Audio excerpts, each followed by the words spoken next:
பரிதி media நேயர்களுக்கு வணக்கம். முதலில் தலைப்புச் செய்திகள். மட்டக்களப்பு வைத்தியரின் கொடூர செயல், அம்பலத்துக்கு வந்த பகீர் தகவல். ராஜிதவுக்கு எதிரான வழக்கை திரும்பப் பெற்ற சிஐடியினர். ஜனாதிபதி ரணில் விக்ரமசிங்கவினால் வெளியிடப்பட்ட விசேட வர்த்தமானி. உடனடியான தேர்தலுக்கு வாய்ப்பில்லை, மனுஷ நாணயக்கார தெரிவிப்பு. பேஸ்புக் பயன்படுத்துவோருக்கு அவசர எச்சரிக்கை. ஆர்ப்பாட்டத்தில் ஈடுபட்டவர்கள் அதிரடியாக கைது. ஜனாதிபதி ரணில் சீனாவுக்கு செல்ல திட்டம். அதிகரிக்கும் கொரோனா தொற்று, கட்டாயமாக்கப்பட்டுள்ள முகக்கவசம் வெளியாகியது அறிவித்தல். நாளை நாடாளுமன்றத்துக்கு வரும் 22வது சீர்திருத்தம். இன்று முதல் ஆரம்பிக்கப்படும் தேசிய சபை, பிரச்சினைகளுக்கான தீர்வுகள் மற்றும் முன்மொழிவுகளை பெற்றுக்கொள்ள நடவடிக்கை. ராஜபக்சர்களுக்கு எதிராக இறுகும் பிடி, கைதாவாரா கோட்டபாய.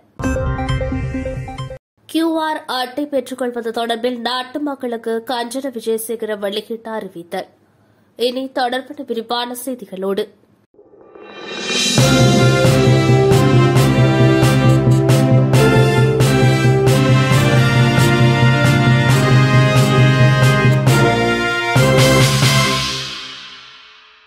கடந்த 2017ஆம் ஆண்டு தனது வீட்டு பணிப்பெண் பிரசவித்த பின்னர் சிசுவை கொன்று சடலத்தை கிணற்றில் வீசிய குற்றச்சாட்டில் வைத்தியர் ஒருவர் கைது செய்யப்பட்டுள்ளார். மட்டக்களப்பில் கிணறொன்றில் சிசுவின் சடலம் கண்டெடுக்கப்பட்டதை அடுத்து மட்டக்களப்பு போலீசாரின் நீண்ட விசாரணையின் பின்னர் வைத்தியர் கைது செய்யப்பட்டதாக போலீசார் தெரிவித்துள்ளனர். மரபணு பரிசோதனை அடுத்து குழந்தை தனக்கு பிறந்தது என்பதனை மறைந்தார் என்ற குற்றச்சாட்டில் வைத்தியர் நேற்று கைது செய்துள்ளதாக மட்ட தலைமையக போலீசார் தெரிவித்துள்ளனர். மட்டக்களப்பு மாவட்ட வைத்தியசாலை ஒன்றில் முன்னர் கடமையாற்றிய குருநாகல் மாவட்டத்தைச் சேர்ந்த வைத்தியர் ஒருவர் மேல்மாடு வீடொன்றை வாடகைக்கு பெற்று தாக்கியிருந்து கடமையாற்றி வந்துள்ளார். சம்பவம் தொடர்பில் மேலும் தெரிய வருகையில் அம்பாறை பகுதியைச் சேர்ந்த 38 வயதான பெண் ஒருவரை தனது வீட்டு வேலைக்கு அமர்த்திய நிலையில் குறித்த பெண்ணுக்கு 2017ஆம் ஆண்டில் ஆண் பிள்ளை ஒன்று பிறந்ததை அடுத்து அதனை சீலைகள் சுற்றி வீட்டின் கிணற்றில் வீசியுள்ளார். குழந்தையை பெற்றெடுத்த பணிப்பெண்ணுக்கு தொடர்ந்து ரத்தப்போக்கு ஏற்பட்டதன் காரணமாக அதே ஆண்டு மார்ச் மாதம் 26ஆம் தேதி வைத்தியசாலையில் சிகிச்சைக்காக அனுமதிக்கப்பட்டுள்ளார். இதனைத் தொடர்ந்து மார்ச் 31ஆம் தேதி தனது கிணற்றில் துர்நாற்றம் வீசுவதாக போலீசாருக்கு வைத்தியர் முறைப்பாடு செய்ததை அடுத்து போலீசார் கிணற்றில் சோதனையிட்டபோது கிணற்றில் இருந்த சிசு ஒன்றின் சடலத்தை மீட்கப்பட்டுள்ளது. இதனை அடுத்து சந்தேகத்தின் பேரில் பணிப்பெண்ணை கைது செய்து விசாரணை மேற்கொண்டபோது குறித்த குழந்தை தனக்கும் வைத்தியருக்கும் பிறந்ததாகவும் வைத்தியர் தான் வீட்டில் மகப்பேற்றை நடத்தியதாகவும் பின்னர் சிசுவை தான் கிணற்றில் வீசியதாகவும் தெரிவித்துள்ளார். இதனை அடுத்து பணிப்பெண் நீதிமன்றில் ஆஜர்படுத்தப்பட்டு விளக்கமறியலில் வைக்கப்பட்டுள்ளார். இதேவேளை தனக்கும் இதற்கும் தொடர்பு இல்லை என வைத்தியர் தெரிவித்த நிலையில் நீதிமன்ற உத்தரவுக்கு அமைய குழந்தையின் ரத்த மாதிரியையும் வைத்தியரின் ரத்த மாதிரியையும் பெற்று அரசு பகுப்பாய்வுக்கு பரிசோதனை அனுப்பி வைக்கப்பட்டது. இந்த மரபணு பரிசோதனையில் குறித்த வைத்தியரின் ரத்த மாதிரியும் சிசுவின் ரத்த மாதிரியும் ஒன்று எனவும் வைத்தியருக்கு பிறந்த குழந்தை என்பது பரிசோதனையில் ஊர்ஜிதப்படுத்தப்பட்ட அறிக்கையை அரசு பகுப்பாய்வு திணைக்களம் போலீசாருக்கும் நீதிமன்றத்துக்கும் அனுப்பியுள்ளது. இதனை அடுத்து மட்டு பெரும் குற்றத்தடுப்பு பிரிவு பொறுப்பதிகாரி பிரதான பரிசோதகர் சந்திரகுமார் தலைமையிலான போலீசார் முன்னெடுத்த தொடர் விசாரணையில் நேற்று திங்கட்கிழமை தற்போது கண்டி மாவட்ட வைத்தியசாலை ஒன்றில் கடமையாற்றும் குறித்த வைத்தியரை போலீஸ் நிலையத்துக்கு வரவழைத்து கைது செய்துள்ளனர். இந்நிலையில் கைதான சந்தேக நபர் இன்று மட்டக்களப்பு நீதிவான் முன்னிலையில் ஆஜர்படுத்தப்பட உள்ளதாக போலீசார் தெரிவித்துள்ளனர். இதேவேளை குழந்தையை பிரசவித்த பணிப்பெண் நீதிமன்ற பிணையில் விடுவிக்கப்பட்டதாகவும் கூறப்படுகிறது. முன்னாள் அமைச்சர் ராஜித சேனாரத்னவுக்கு எதிராக குற்றவியல் விசாரணை திணைக்களம் தாக்கல் செய்திருந்த வழக்கை திரும்பப் பெற்றுக் கொள்வதாக நீதிமன்றத்துக்கு அறிவித்துள்ளது. மீன்பிடி மற்றும் நீரியல் வளத்துறை அமைச்சராக பதவி வகித்த காலத்தில் சீன நிறுவனத்தின் 8 மீன்பிடி கப்பல்களை இலங்கைக்கு வரவழைத்தமை மற்றும் வெளிநாட்டு நிறுவனத்துக்கு முகத்துவார மீன்பிடி துறைமுகத்தை குத்தகைக்கு வழங்கியமை தொடர்பில் ராஜித சேனாரத்னவுக்கு எதிராக தொடரப்பட்ட இந்த வழக்கை திரும்பப் பெறப்பட்டுள்ளது. முன்னாள் அமைச்சர் ராஜித சேனாரத்னவுக்கு எதிரான இந்த வழக்கை திரும்பப் பெறுவதாக குற்றவியல் விசாரணை திணைக்களம் நேற்று கொழும்பு நீதவான் நீதிமன்றத்தில் அறிவித்துள்ளமை குறிப்பிடத்தக்கது. நிறைவேற்று அதிகாரம் கொண்ட ஜனாதிபதி ரணில் விக்ரமசிங்க அமைச்சர்கள் தொடர்பில் விசேட வர்த்தமானி ஒன்றை வெளியிட்டுள்ளார். அதற்கமைய எந்தவொரு அமைச்சின் கீழ் இல்லாத திணைக்களங்கள் அரசு கூட்டுத்தாபனங்கள் மற்றும் நிறுவப்பட்ட நிறுவனங்கள் என்பன தொடர்ந்தும் ஜனாதிபதியின் கட்டுப்பாட்டின் கீழ் இருக்கும் என அறிவுறுத்தப்பட்டுள்ளது. இந்த வர்த்தமானி அறிவித்தல் ஜூலை மாதம் 22ஆம் தேதி முதல் நடைமுறைக்கு வந்துள்ளதாக அறிவிக்கப்பட்டுள்ளது. ஜனாதிபதியாக பதவி பிரமாணம் செய்து கொண்ட ரணில் விக்ரமசிங்கே பல்வேறு மாற்றங்களை மேற்கொண்டு வருகிறார். அந்த வகையில் அமைச்சுக்கள் தொடர்பிலும் அவர் தீவிர கவனம் செலுத்தியுள்ளமை குறிப்பிடத்தக்கது. உடனடியாக தேர்தலுக்கு செல்லும் வாய்ப்பில்லை எனவும் தற்போதைய நாடாளுமன்றத்தின் பதவிக் காலத்தில் நாட்டின் பிரச்சினைகளை தீர்த்து பின்னர் தேர்தலுக்கு செல்ல முடியும் எனவும் வெளிநாட்டு வேலைவாய்ப்பு அமைச்சர் மனிஷ நாணயக்கார தெரிவித்துள்ளார். கொழும்பில் நேற்று நடைபெற்ற கூட்டம் ஒன்றில் உரையாற்றும் போதே அவர் இதனை கூறியுள்ளார். தற்போது பதவியேற்றுள்ள அமைச்சரவை தற்காலிகமானது. 2 வாரங்களுக்குள் சர்வகட்சி அரசாங்கமும் புதிய அமைச்சரவையும் பதவியேற்கும். சமூக வலைதளங்களில் வெறுக்கத்தக்க மற்றும் வெறுப்புணர்ச்சியுடன் கமெண்ட் செய்தால் கைது செய்யப்படுவார்கள் என போலீசார் எச்சரிக்கை விடுத்துள்ளனர். சமூக ஊடகங்களூடாக வெறுக்கத்தக்க மற்றும் வெறுப்புணர்ச்சியுடன் பதிவுகள் மற்றும் கருத்துக்களை பரப்பியமைக்காக சந்தேக நபர் ஒருவர் கைது செய்யப்பட்டுள்ளதாக போலீஸ் ஊடக பேச்சாளர் அலுவலகம் தெரிவித்துள்ளது. 23ஆம் தேதி அன்று குற்றப்புலனாய்வு பிரிவினருக்கு கிடைத்த தகவலின்படி பேஸ்புக் சமூக ஊடக வலையமைப்பில் வெளியிடப்பட்ட விளம்பரம் தொடர்பில் பொதுமக்களிடையே அமைதியின்மையை ஏற்படுத்தி பொது அமைதியை சீர்குலைக்கும் நோக்கில் கருத்துக்களை வெளியிட்ட நபர் குற்றப்புலனாய்வு திணைக்களத்தின் வாகன கணினி குற்றப்புலனாய்வு உபப்பிரிவினரால் விசாரிக்கப்பட்டு நேற்று பிற்பகல் கைது செய்யப்பட்டுள்ளார். காலி மாவட்டம் கோட்டையைச் சேர்ந்த 28 வயதுடைய ஒருவரை இவ்வாறு கைது செய்யப்பட்டுள்ளார்.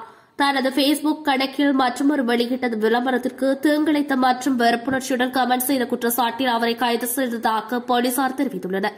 இதனால் ஜூலை 18ஆம் தேதி அறிவிக்கப்பட்ட அவசரகால சட்ட விதிமுறைகளுக்கு அமைய சந்தேக நபர் கைது செய்யப்பட்டு காலி நீதவான் நீதிமன்றில் ஆஜர்படுத்தப்பட்டு எதிர்வரும் 8ஆம் தேதி வரை விளக்கமறியல் வைக்கப்பட்டார்.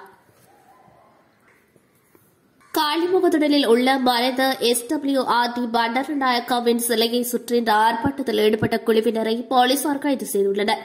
இந்நிலையில் நீதிமன்ற உத்தரவை மீறியதன் அடிப்படையில் போராட்டக்காரர்கள் கைது செய்யப்பட்டதாக கோட்டை போலீசார் தெரிவித்தனர். SWRD பண்டாரநாயக்காவின் சிலையை அண்மித்து 50 மீட்டர் சுற்றுவட்டார பகுதியில் மக்கள் கூடுவதை தடுத்து நீதிமன்ற உத்தரவு பிறப்பிக்கப்பட்டுள்ளது. இலங்கையின் புதிய ஜனாதிபதி ரணில் விக்ரமசிங்கே சீனாவுக்கு செல்ல திட்டமிட்டுள்ளதாக தெரிவிக்கப்பட்டுள்ளது.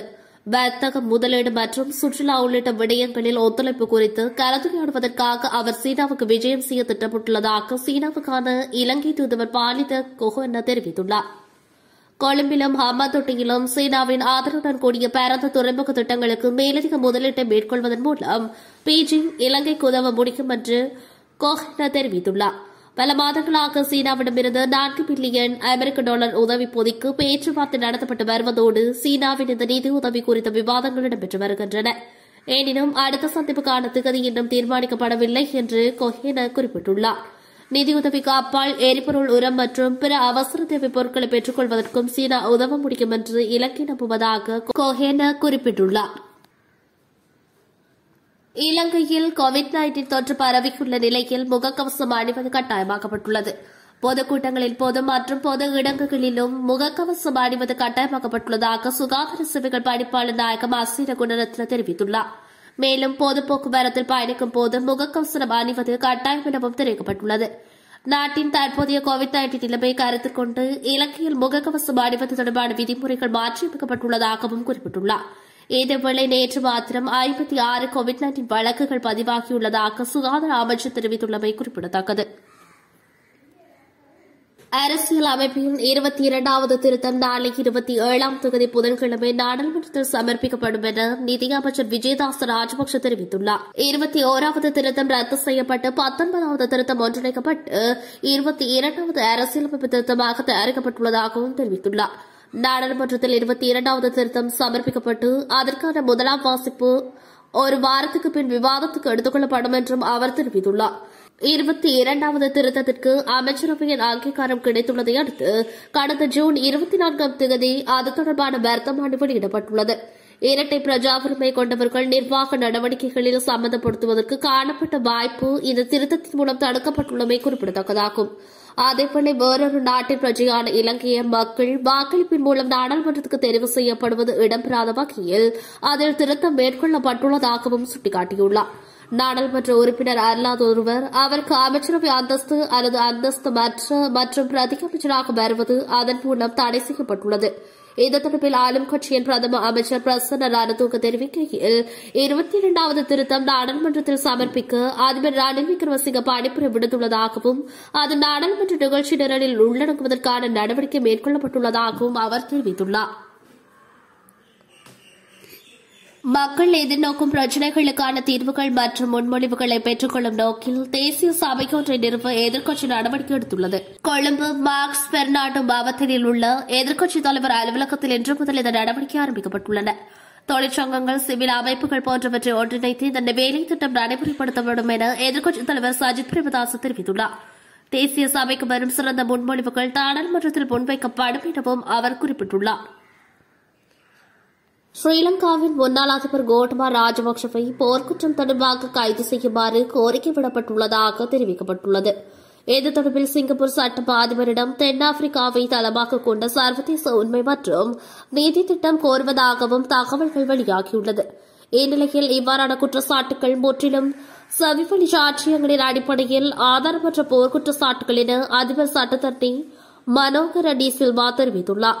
அத்துடன் இந்தியாவின் முன்னாள் பிரதமர் ராஜீவ்காந்தி மற்றும் ஸ்ரீலங்காவின் முன்னாள் அதிபர் ரணசிங்க பிரேமதாச படுகொலைகள் உட்பட பல கொடூரமான குற்றங்களுக்கு காரணமான விடுதலை புலிகளுக்கு எதிரான போரை கோட்டபாய 2009ஆம் ஆண்டு மே மாதம் 18ஆம் தேதி வெற்றிகரமாக முடிவுக்கு கொண்டு வந்தார்.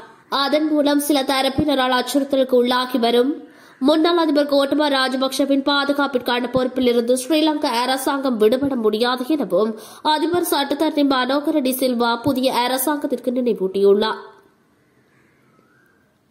முச்சக்கர வண்டி சாரதிகள் தமது பிரதேசத்துக்கு பொறுப்பான காவல்துறை நிலையத்தில் பதவினை மேற்கொண்டு எரிபொருள் பெறுவதற்கான ஒரு நிரப்பு நிலையம் ஒன்றை ஒதுக்கிக் கொள்ளுமாறு வலுசக்தி அமைச்சர் காஞ்சன விஜயசேகர தெரிவித்துள்ளார். எதிர்வரும் ஆண்டு 31ஆம் தேதிக்கு முன்னர் இதற்கான பதிவினை மேற்கொள்ளுமாறும் எதிர்வரும் ஆண்டு மாதம் 1ஆம் தேதி முதல் காவல் நிலையத்தில் பதிவு செய்யப்பட்ட எரிபொருள் நிரப்பு நிலையங்களில் மாத்திரமே எரிபொருள் பெற முடியும் எனவும் அவர் குறிப்பிட்டுள்ளார். விவசாய உபகரணங்கள், மீன்பிறப்பாக்கிகள் மற்றும் ஏனைய உபகரணங்களை பயன்படுத்துபவர்கள் அந்தந்த பிரதேச செயலகங்களில் பதிவு செய்ய முடியும். தங்களது வாராந்த எரிபொருள் தேவை தொடர்பான தகவல்களுடன் இவ்வாறு பதிவு செய்து ஒரு எரிபொருள் நிரப்பு நிலையத்தை ஒதுக்கிக் கொள்ள முடியும். செசி எனப்படும் அடிச்சட்ட இலக்கம் மூலம் QR முறைமையை பதிவு செய்ய முடியாத வாகன பயனர்கள் வெள்ளிக்கிழமை முதல் வாகன வருமான வரி அனுமதி பத்திரத்தை பயன்படுத்தி பதிவு செய்ய முடியும் என வலுசக்தி அமைச்சர் காஞ்சன விஜயசேகர தெரிவித்துள்ளார்.